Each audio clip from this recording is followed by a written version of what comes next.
ফাঁস হলো আওয়ামী লীগের গোপন অডিও, ভারত ও রাশিয়ার মদদে টিম ওজিবির হামলার ছক।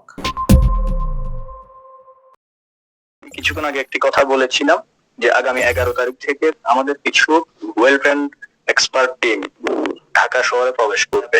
5ই আগস্টের পূর্বে যেভাবে স্নাইপার যে কথাগুলো ছিল আমরা তার চাইতেও আরো ডাবল ধামাকা আকারে আমরা করতে চাচ্ছি। ঢাকা শহরে আমরা 6টি স্পট আমরা নির্ধারণ করেছি। সেই নির্ধারিত জায়গায় বেস করে আমরা আমাদের সমস্ত কর্মসূচি আমরা সাজিয়ে রেখেছি।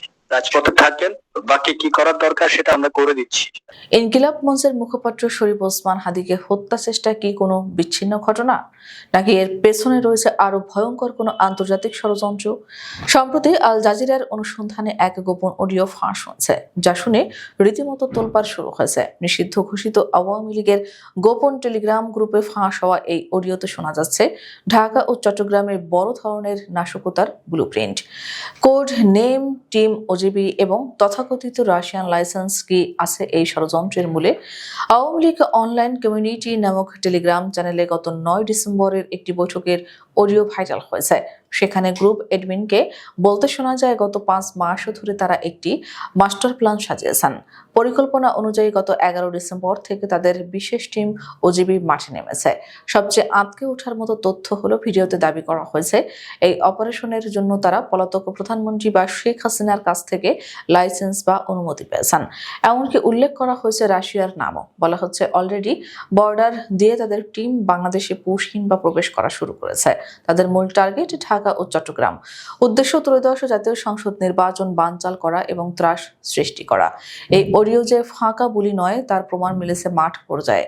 ঢাকায় হাদের উপর গুলির ঘটনার আগে চট্টগ্রামে বিএনপি প্রার্থী এরশাদের উপর হামলা হয়েছে, যাতে নিহত হন এক যুবদল কর্মী। রাজনৈতিক বিশ্লেষকরা একে বলছেন টার্গেট কিলিং।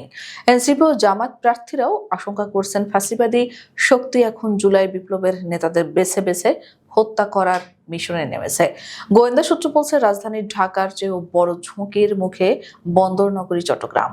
কারণ মিয়ানমার ও ভারত সীমান্ত হয়ে অস্ত্র পাচারের অন্তত 15টি রুট চিহ্নিত করা হয়েছে। এর মধ্যে 11টি ভারতের সঙ্গে যুক্ত পাহাড়ি দুর্গম এলাকা এবং আরশা বা কেএনএফ এর মতো সশস্ত্র গোষ্ঠীর মাধ্যমে ভাড়ায় শুটার ও ভারী অস্ত্র আনছে সন্ত্রাসীরা। তার উপর গত সরকারের আমলে দেওয়া 842টি অস্ত্রের মধ্যে শতাধিক অস্ত্র এবং থানা থেকে লুট হওয়া 400 অস্ত্র এখনো উদ্ধার হয়নি।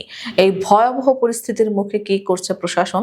চট্টগ্রাম মেট্রোপলিটন পুলিশ কমিশনার জানিয়েছেন, ভাইরাল হওয়া অডিও এবং গোয়েন্দা তথ্যগুলো তারা গুরুত্বের সঙ্গে যাচাই করছেন। প্রার্থীদের নিরাপত্তা দিতে এবং অবৈধ অস্ত্র উদ্ধারে বিশেষ অভিযান বা ক্রাশ প্রোগ্রাম হাতে নেওয়া হয়েছে। প্রার্থীদের গতিবিধি আগেভাগে থানাকে জানানোর অনুরোধ করা হয়েছে।